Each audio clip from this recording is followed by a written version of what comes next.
composition that they might not care by the time, you know, the Loyi Tigreal can look for angles.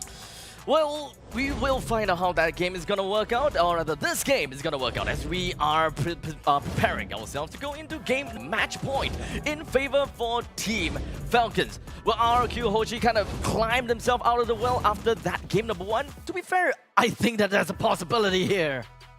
Let's see, ladies and gentlemen, possible clean sweep for Team Falcons to again stay undefeated in Group B.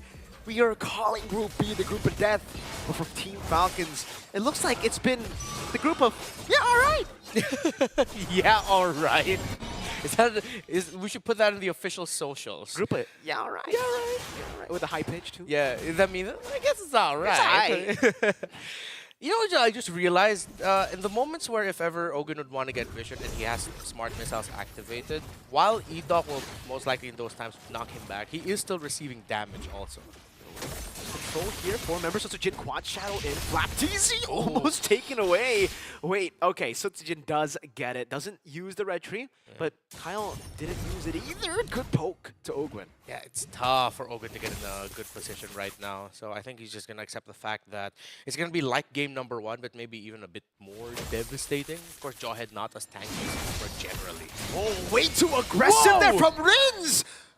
So far off of the minion wave, gets punished. Sir, you did not need to do that. I'm just going to say that. You did not need to do that. A little bit way too deep, not respecting the ejector. Good flicker commit though, but Few is going to get caught out. So Jin still has a shadow kill, decides to use it. Few will fall as well. Both mid laners overextending. Wild. Okay, so I think this might be a scrappier game than we expected already, 2 minutes in. And I think it just goes to show just how good right now these two mid-laners are to getting advantage. In the bottom lane, Super Marco doing really well against Toy. Kyle TZ sees Suits Jin. Yeah, no shadow kill this time for Jin, so yeah. Clean escape for Kyle TZ. Though again in the mid lane, what happened to Few? Another pick. Tyrant gets traded though. Another 1-for-1. Truly a scrappy game. E-Doc gets a shove, but Flap is the one who gets the capitalization. Fist crack. No damage though. This is a tanky banana. Yeah, it's not quite there yet, but Team Falcons and RRQ HOSHI are trading so much in the mid. I think it's just high respect for both Rins and Few at this point. Uh-oh. There you go. Kabadan into an ejector. Byron walking back now, looking for the damage onto Few again. No way, but Few gets bombed one more time. 0 and 3. Team Falcons trying to go and do the same to Rins. Now cut down by Kyle TZ. Forcing to flicker out by Rins. Diamond walking up again. Oh, brawling in. Flap TZ able to escape as Ogwin gets a smart missiles and RRQ take control of the turtle. RRQ HOSHI lost a Fuse juice in and took it personally. They're just continuing to hunt this man, and RRQ HOSHI will be able to get the turtle. And you're starting to see, as long as they keep getting one, as long as they keep getting the captain, well, Team Falcons are starting to have problems early on. Okay, for a second, I thought Jin had the shadow kill and was looking for a Committed kill. again. Again on Few, but luckily for Few, Jin doesn't, is forced to go back to purple. And so far, RRQ have been making it brawly. They have not played into Team Falcons' discipline, play style, and you know, that setup. They've hit Falcons before the setup even starts. And you gotta appreciate the team for doing that. Despite how they lost in game number 1, they're still willing to tango and even dance better than Falcons. Good pick. Oh, E-Doc! Tough boots, I believe. Yes, to escape from the CC. Gets out with the flicker. And Team Falcons used quite a bit there. Yeah, it seems like E-Doc's been drinking the same water as Dyren. Oh, diversion. Kyle? Way too far. Unless? No. No, Ogwin's there. Okay. They're safe. E-Doc, though, is 1 HP. Now, that one is a bit questionable. E-Doc, despite living just earlier, miraculously, decides to go for a gamble and is punished. He was pissed. He committed a flicker just to get that kill. I got you now. He didn't need to, but Ogwin and Few both flickered their own Toy. Oh, this is going to be tough. Oh, unstoppable force. Good escape from Toy with the SOD. Now, Ogwin popping the ejector, so it's walking up. Dispersion rotation, so it's shadow kill. Good assassination on to Ogwin. Yeah, and good reposition by with the Spirit of Destruction. I mean, I think Ogwin wanted to avoid that, but then he also didn't expect that there'd be another dash. There's always that small window when you get hit by the unstoppable force that you can dash out, do something, so that you don't get tossed back by the ejector. And Toy was able to hit the dash right in time, the blink. Equal game, 4 minutes in, 4 kills to Falcons, 4 kills to RRQ HOSHI. Getting onto turtle number 2, a lane swap for RRQ HOSHI. Diversion to get an angle. Sutsujin and Rins hunting for Kyle. Kaltizi not in the spot around the turtle. Right now, Team Falcons is holding it. But I wonder if they're sensing that something's off with the positioning, that they're not getting the enough info in the map despite where they are. Let's see if they can read it. Rins shows himself mid. Oh, Few losing his entire HP bar. SOD. SOD in the mid lane. Rins getting the kill onto Few as FlapTZ is forced to flicker back. Kyle Queller, no damage to Dyron and Irok. Super Marco walking up, poking him down. FlapTZ walking up again. KalTZ not able to find a stun. There's a on force from Super Marco. Gets the reset.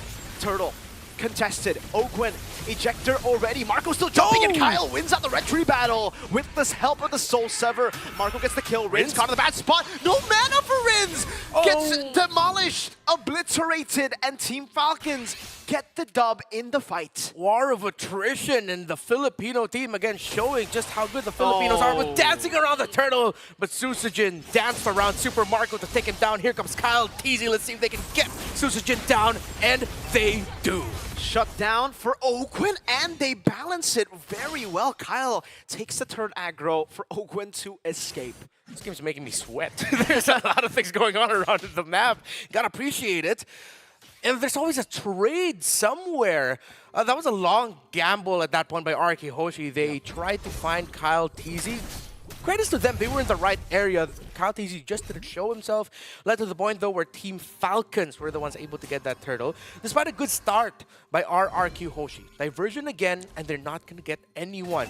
I like how snappy both of these two teams are moving. The awareness, too, man, for Kyle. Both times, he knew something was off up top. He knew something was off down below. It's just the map awareness for Team Falcons that has been keeping them away from what should be good flanks by RQ, which should be great diversions. So at this point, RRQ HOSHI are back to just farming up, waiting for the next turtle to spawn, and maybe they can try to brawl it out to get the dub in the top lane. Ejector, smart missiles, Dyron unable to get stunned there by Few over the wall. Yeah. Was that like right just outside the breath? Yeah, I think so. Okay, so that's why he didn't get stunned there. I was waiting to see him just get frozen up. But for RRQ HOSHI, one thing that they can bank on is if at one point finally their gank or one of their plays goes through, it will be very bad for Team Falcons. This crack baited out from FlapTZ by Sutsujin. Good usage of the quad shadow. Very far flank. Going to conceal. Looks for a flank all the way to the back. Few and KalTZ compromising. Oh! Gets an implosion. 2 members down. Sutsujin capitalizes. Kyle gets away with one. Sutsujin didn't get the shadow kill on him. Dyron now caught in the bad spot, and he's pinned down to the wall. Super Marco makes it even in the trade flap. It's the walking up open. Walking up, ejector flicker, and the fist crack down. How did Team Falcons turn that around? Time and time again, but in the bottom lane, a good push by Toy. Team Falcons are losing a bit of the map, but they could have lost significantly more. Wow. And with RRQ HOSHI starting the previous one, dude, they're the ones at the Lord. That was crazy, a crazy sequence of events. KalTZ was 1 HP. The last shadow kill proc didn't get him. Enoch now trying to go for a desperate maneuver, but gets slain instead. A diversion there. Oh my god, FlapTZ gets a 2-member stun on the fist crack. Is a shadow kill in the back. Few still having the passive there. Kiting away against Dyron. Lord very low. Sutsujin getting to it. No! Kyle picks up the Lord, and Team Falcons get a massive win on the back of Enoch's engage. RRQ HOSHI, it feels like they're going up against a team full of Dyrons. Every time, it looked like they would win something, but Team Falcons would survive. They lived through it somehow, some way. And now, it's Team Falcons getting the first Lord, and with this, will be the first team to get a considerable lead in this game. Oh my goodness. So many sets, so many plays. KalTZ is doing a lot of damage here. Number 1 on the gold leaderboard. I feel so bad for Edok because that was such a good concealed implosion. That was a beautiful set, man. It was the set they were looking for the entire game, and they weren't able to capitalize on it. Kyle lived with 1 HP. I would love to see a replay of that, man. 1 HP, last tick of the shadow kill, couldn't get it done. Yeah, content team that's definitely going on the highlights for social media. That definitely has to go there. Now the Lord for Team Falcons looking to close this one out 2-0. And to keep their record alive, to keep their record of unbeatable in games, but in matches, unstoppable force. Oh! Edok gets away in time, had to force out the conceal and the flicker. Yeah, big resource out. At this point, the unstoppable force won't take too long to come back. They can continue pushing down mid. I like how RRQ HOSHI, though, are managing the middle minion wave. They're not easily giving that up. They left Toy with the Lord up top, knowing that Team Falcons would want to commit heavily into the mid to break the tower, but they aren't able to. The next one, though, let's see when they can find it. Almost a kill. Edok finding the implosion, this time only onto... Oh, there's no damage. There's absolutely none. Ogwen was tickled under the turret. Marco was like, all right, I'm gonna just take the turret. This is my life now, but I'm okay with it. Like, I don't mind. Oh, no. So without the Moskov and the Hayabusa nearby, the Hilda, Tigreal, and Lo Yi will not be able to dish out enough damage. Diversion. Did they commit? Okay, they don't. Is it for the Tigreal? Or is it an Edok? He's still waiting. He's making the... Oh, what's going on there? Ogwen dives in. Unstoppable Force gets punished for a fist crack from Flaptizia to disengage Edok. There's no way he finds it twice. Edok looking for the flank. This time going onto Few. Few flickers out. Kyle in the bush. Wrong target for RRQ. Can't capitalize. Could be an even worse trade for Team Falcons. Susujin will not be able to steal the purple buff away from Kyle TZ, but because Ogwen went in a little bit too deep, now RRQ HOSHI has space to work with. Now it's back to, you know, both teams waiting for the neutral objective. Ogwen, he died, but fortunately for Team Falcons, he didn't die right as the Lord spawned. There's Kyle. He's gonna wear all this time. Now gets chain CC'd, but is so tanky. He doesn't have any defensive items. No, that's just Nothing. That's just how far ahead they are. Yep. Not enough damage just yet. Rin's only has 2 items. Only has the book and the wand. So that could explain it. Toy wasn't all completely right there yet, too. Nowhere near enough damage. Okay. Especially against the immortal form of Suyo. That damage reduction playing a big part in Kaltizi's escape. Yeah. Susujin, though, has a BOD now, so hopefully someone from Team Falcons got to see that. Have to respect the damage spike coming out from a Hayabusa with a BOD on is sometimes forgotten by some players and teams. Team Falcons going for a top-side split. It's a 4-1 split. Diversion into the bush. I don't think you gotta take that. No, okay, yeah. That could have been bad. Flap? It's the dash. Mr. Badam with all the stacks fist crack against 3. Oh, pins him down to the wall. Flaptizia will fall. Kaltizi goes in for the stun. Edok, oh, he gets a 2-man shot. Oh, SOD! No! Few goes in, gets the damage. Super Marco goes as well. Toy is late to the fight. The SOD did not land. That was the angle to take the winning team fight, but in the end, it becomes 2 for 2. Unfortunate for RRQ HOSHI, but it's a 2-for-2 trade, as you mentioned. This can still be contestable. They're just gonna slowly whittle it down. They still have to find the Harrow. They have to find Kyle TZ. They'll see it. Oh, did Falcons read this? Does Falcons know this?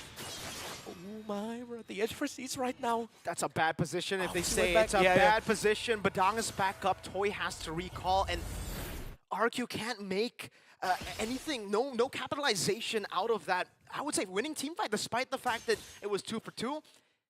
They got, you know, the members like Marco Low. They could have controlled it, but I don't think it was enough to take the Lord. No. Yeah, if that SOD hit, it would completely be a different story. High chance at this point we'd be seeing RRQ HOSHI pushing with the Lord just now. That was a close battle, so close. Yeah. And again, Edok's positioning that implosion coming from the shrub.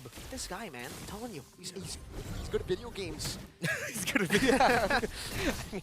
Yeah, you can't deny that. Simple I think way to that's put a generalization for all of them. For all the pro players, member on both teams. Diversion hovered over by Rins there. Again, Flap just stacking up on the Thunderbolt. I really wonder how many stacks he has in this game. He's buying so much time. The dude has 2 items and pants. Up top? Okay. Toy able to blink out. Now Diversion hovered over. Oh, that's a very good angle. 3 members. That's a good commit.